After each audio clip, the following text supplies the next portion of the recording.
Фирми блиски до екс-премиерот Зоран Заев биле дел од така наречената организирана шема да се уништи Евростандард банка. Мнозинскиот акционер на банката Трифун Костовски 2 години по ставањето клуч на врата презентираше независен извештај изработен од тим од странски експерти за банкарски криминал. Тврди дека Евростандард банка била затворена по претходно смислено сценарио и го впери прстот кон Народната банка, за која тврди дека донела одлука за затворање без целосно почитување на законската процедура. Народна банка има 4 алатки за користење за стабилизирање на банкарскиот сектор и посебно на секоја банка. Тоа се редовни мерки, вонредни мерки, администрација и стечај.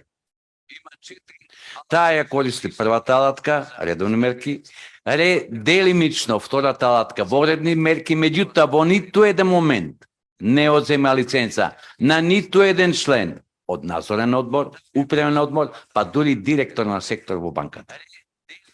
Третата алатка, администрација, е прескокната. Освен улогата на Народната банка, Костовски обвини и една друга деловна банка во земјава за пропаста на Евростандард. Тој тврди дека посочената банка незаконски искористила 3 милиони евра депозит на Евростандард, кој никако не смел да се користи за друга намена и без согласност на надзорните одбори на двете банки. На овие 3 милиони евра вели дека им се губи трагата. Во моментот кога раководните лица сватиле дека членови на стариот управен одбор биле вмешани во нелегални трансакции, реагирале, но безуспешно. Ние со новиот управен одбор рековме да кажеме збогум на тој начин на работење. И сакавме да се откачиме.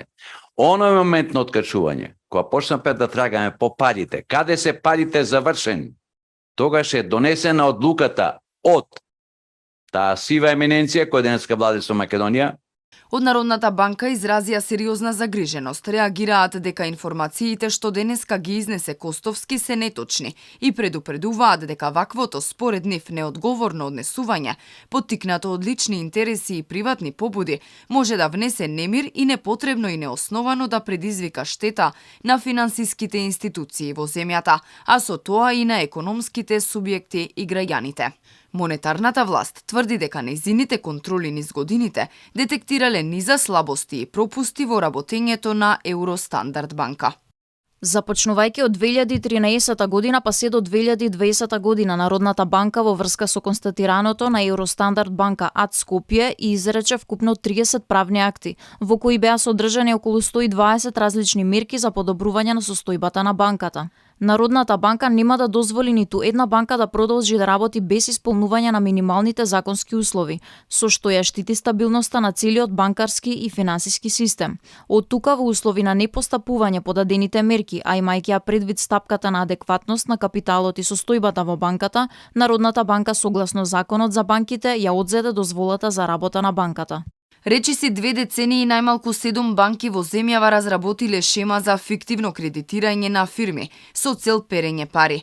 Тврди Костовски, Евростандард банка станала дел од незаконската шема во 2011-та и тоа без знаење на акционерите. Тој инсистира дека фирми блиски до СДСМ повлекле кредити без покритие, а незаконскиот систем опфаќал 45 компании и едно физичко лице. Проблемот според него е и што Народната банка не се впуштила во испитување на причините за вистинскиот проблем.